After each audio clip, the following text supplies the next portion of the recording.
ವೀಕ್ಷಕರಿಗೆ ನಮಸ್ಕಾರ. ವಿಷ್ಣು ಸಹಸ್ರನಾಮದ 65ನೇ ಶ್ಲೋಕ ಮತ್ತು ಅದರ ವಿವರಣೆಯನ್ನು ತಿಳಿದುಕೊಳ್ಳೋಣ. ಶ್ರೀಧ ಶ್ರೀಶ ಶ್ರೀನಿವಾಸ ಶ್ರೀನಿಧಿ ಶ್ರೀ ವಿಭಾವನಃ ಶ್ರೀಧರ ಶ್ರೀಕರ ಶ್ರೇಯ ಶ್ರೀಮಾನ್ ಲೋಕತ್ರಯಾಶ್ರಯಃ. ಶ್ರೀಧಃ ಅಂದರೆ ಭಕ್ತರಿಗೆ ಧನ ಸಂಪತ್ತು ಕೊಡುವವನು. ಶ್ರೀಶಃ ಶ್ರಮಕ್ಕೆ ಒಡೆಯನು, ಲಕ್ಷ್ಮಿಗೂ ಸಹ ಒಡೆಯನು.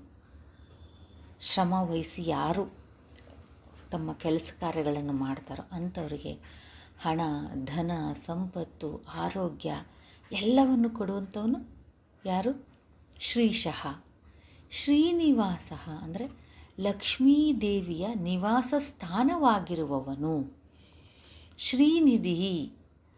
ನಿಧಿ ಸಂಪತ್ತು, ಧನ, ಸರ್ವ ಸಂಪತ್ತುಗಳ ನಿಧಿಯಾಗಿರುವವನು. ಶ್ರೀ ವಿಭಾವನಃ ಅಂದರೆ ಸರ್ವ ಜೀವಿಗಳಿಗೆ ಅವರವರ ಕರ್ಮಾನುಸಾರವಾಗಿ ಸಂಪತ್ತುಗಳನ್ನು ಪ್ರಸಾದಿಸುವವನು ಅಥವಾ ಕೊಡುವವನು. ಶ್ರೀಧರಃ ಸದಾಕಾಲ ಶ್ರೀಯನ್ನು ಧರಿಸಿರುವವನು. ಶ್ರೀಕರಃ ತನ್ನನ್ನು ಸ್ಮರಿಸುವ, ಪೂಜಿಸುವ, ಸ್ತುತಿ ಮಾಡುವ ಭಕ್ತರಿಗೆ ಶ್ರೇಯಸ್ಸನ್ನುಂಟು ಮಾಡುವವನು. ಯಾರು? ವಿಷ್ಣುವು. ಶ್ರೇಯಃ ಅಪಾರವಾದ ಶ್ರೇಯಸ್ಸುಳ್ಳವನು. ಶ್ರೀಮಾನ್ ಸರ್ವ ಸಂಪತ್ತುಗಳಿಗೆ ಆಶ್ರಯದಾತನಾದವನು.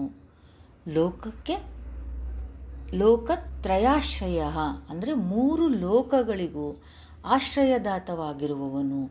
ಹಾಗೆ ಯಾರು ಶ್ರಮವಹಿಸಿ ಕೆಲಸ ಕಾರ್ಯಗಳನ್ನು ಮಾಡ್ತಾರೋ ಅಂಥವರಿಗೆ ಶ್ರೀನಿಧಿ ಸಂಪತ್ತು ಮತ್ತು ಅವರ ಕರ್ಮಾನುಸಾರ ಪ್ರತಿಯೊಂದನ್ನು ಕೊಟ್ಟು ಶ್ರೀ ಮಹಾವಿಷ್ಣುವು ಲಕ್ಷ್ಮೀ ಸಮೇತವಾಗಿ ಕಾಪಾಡ್ತಾನೆ ಅನ್ನೋದನ್ನು ಈ ಒಂದು ಶ್ಲೋಕದ ಅರ್ಥ. ವೀಕ್ಷಕರೇ, ಮತ್ತೆ ಮುಂದಿನ ಶ್ಲೋಕದಲ್ಲಿ ಭೇಟಿಯಾಗೋಣ.